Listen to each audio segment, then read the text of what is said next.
O, pumunta na tayo kay Roque. Ay naku Roque, ano nangyari sa buhay mo? Mukhang malapit ka na maging pugante. Oh, is in sadali lang po mga kababayan ha. Eto po, alam ko madami ang umiidolo dito kay Congresswoman Luistro, no? Madami ang nagsasabi, Congresswoman, nako, pumanik ka na sa Senado. O yan, no? Nako, iboboto ka namin, Congresswoman, kapag ka ikaw ay tumakbo bilang senador. O, eto na po yung pinaka-main event natin, mga kababayan. O, pakinggan po natin at panoorin natin, mga boss, Chief Amo, sir. Congresswoman Jinky Luistro, you are recognized. Thank you, Mr. Chair. As mentioned by the Honorable Paduano, the Quadcom is in possession of the Omnibus Motion and Compliance dated September 9, 2024, filed by Attorney Harry Roque. And I wish to remind the Quadcom that this motion originated from our hearing on August 22, 2024, where in the various questions we propounded, Attorney Harry Roque expressed his commitment to produce the documents. And for the understanding of the Filipino people, Mr. Chair, I wish to share excerpt of the video of our hearing dated August 22, 2024. Secretariat, please.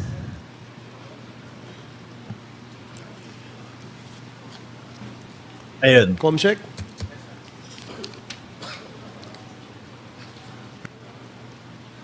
Statement of assets and liabilities.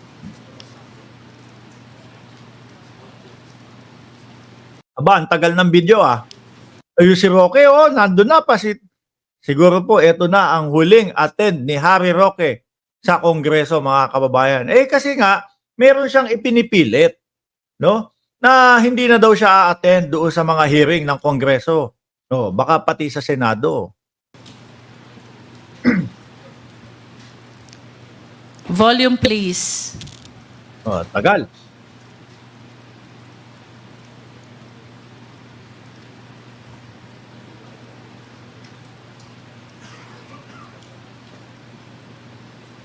Saan na? Wala pa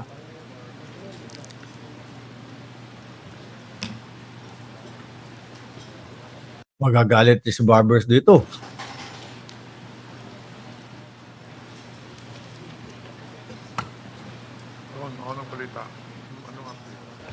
Congresswoman Luistro, please make this very quick because our topic for today is about extrajudicial I killings. understand, Mr. Chair, so I will forgo with the video.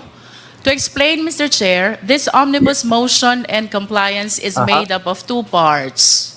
The first part is the motion to quash, that is from paragraph 1 to 33. Yun yung sinabi ni Roque na motion to quash. Kaya daw, kumbaga, ano na ako niyan. Nagpasa na ako ng motion to quash. Ganito, dahil ayaw niyang pakita yung kanyang salin yata kasama yung mga ibang mga bank accounts. And the second part is the compliance to the show cause order, which is reflected in page 34 to 43. This representation wished to make a manifestation with respect to the motion to quash filed by the Attorney Harry Roque. In support of the above motion, Mr. Chair, he raised the same arguments which have been deliberated upon already during the last hearing. And to satisfy the requirement of due process, Mr. Chair, let me reiterate our answers to the arguments which he raised. First, that the hearing is not in aid of legislation.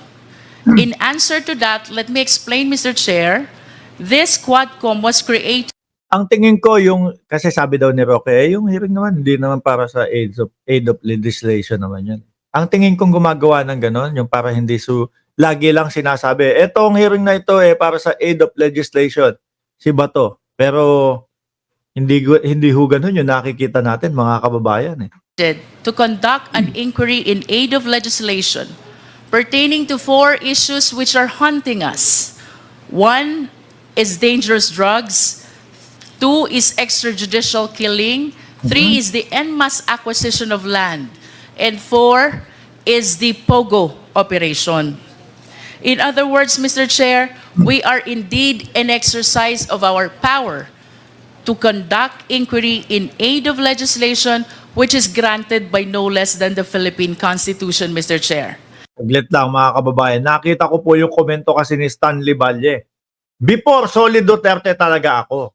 In fact, isa ako sa mga leader pero nag-start ang EJK at pro-China sila Palas. Ini-endorse ang POGO na wala ang lahat ng bilib ko sa kanila. Eh hindi ka nag-iisa, Stanley Valle, no? Marami dito, lalo na diyan sa live.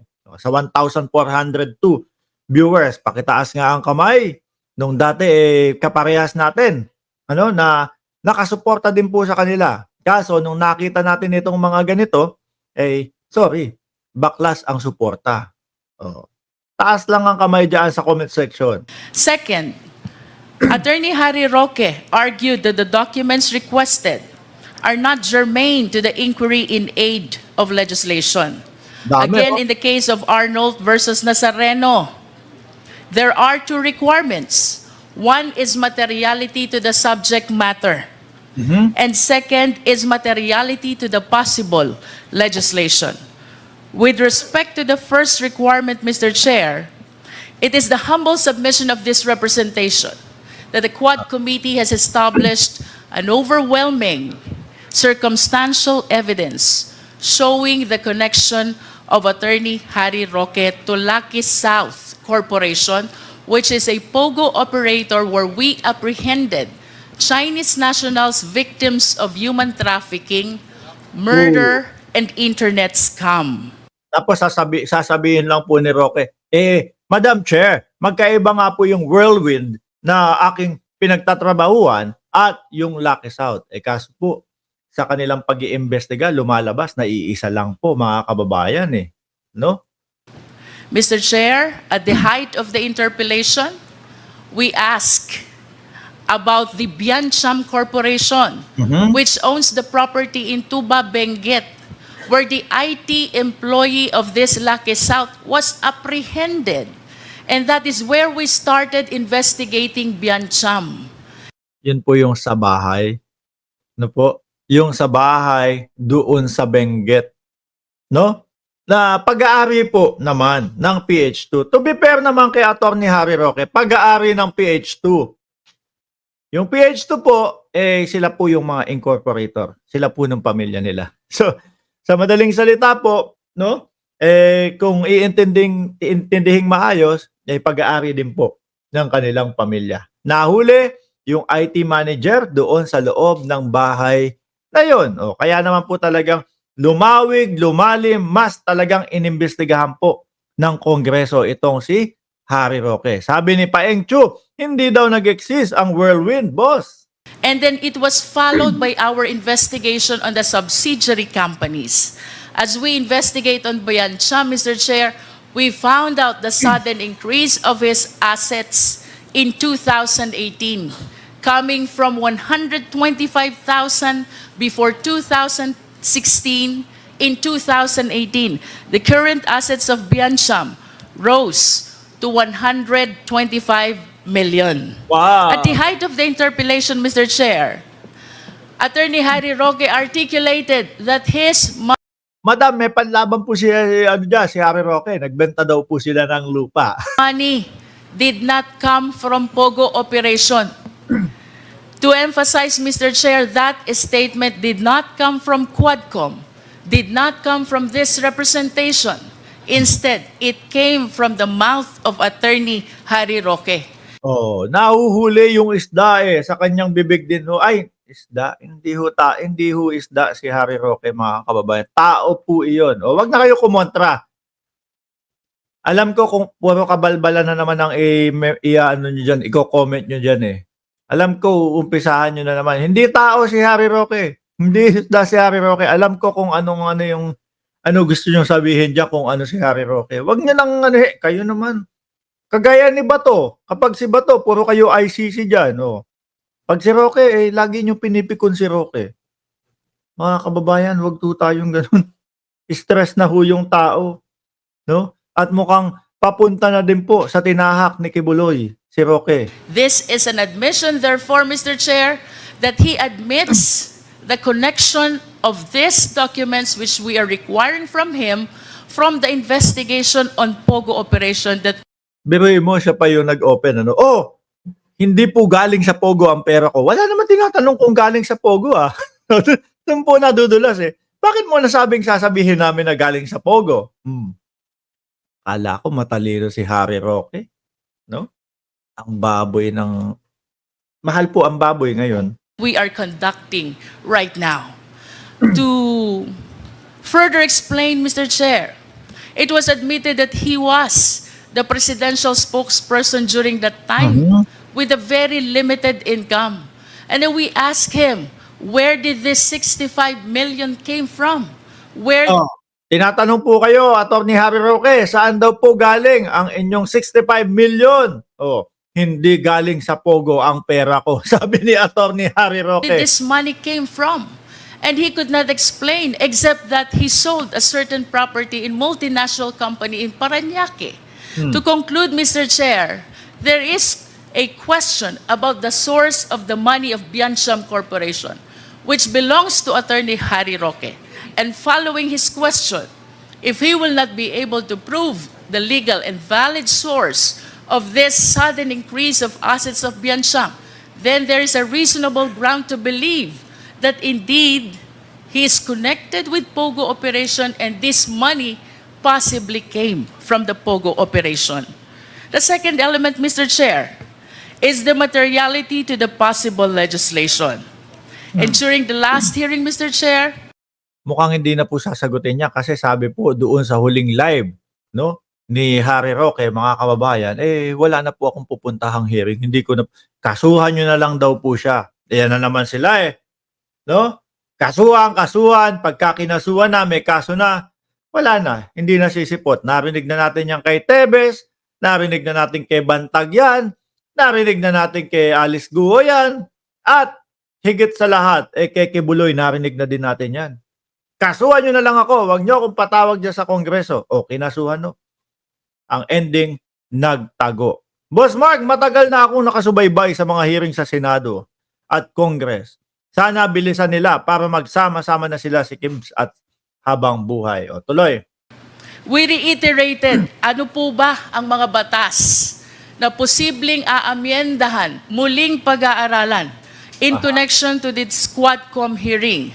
And we cited RA 3019. This is the Anti-Graft and Corrupt Practices Act na baka sakali na ang ating mga government officials ay May mga loophole. Kailangan ayusin. Di ho ba? Kagaya na lang, yung mga ibang mga abogado yung mga nakikita dyan, mga bossing. Di ba? Talagang binubusisi po nila yung mga loopholes ng batas natin para maidepensa yung kanilang mga kliyente. na-corrupt because of this Pogo operation. We also have Code of Professional Responsibility of Government Officials that we need to revisit already.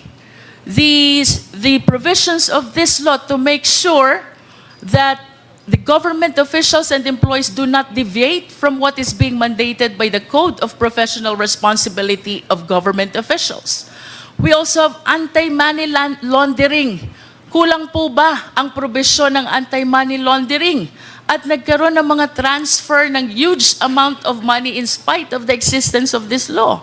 We also have corporation law. Bakit po ba nagagamit na shield ang mga corporation in perpetrating illegal activities? We can also consider, Mr. Chair, that Adaming mga batas na kailangan ho talagang ayusin, i-reconstruct para talagang hindi nagagamit ng ating mga politiko, mga kababayan, para sa mga illegal na aktibidades.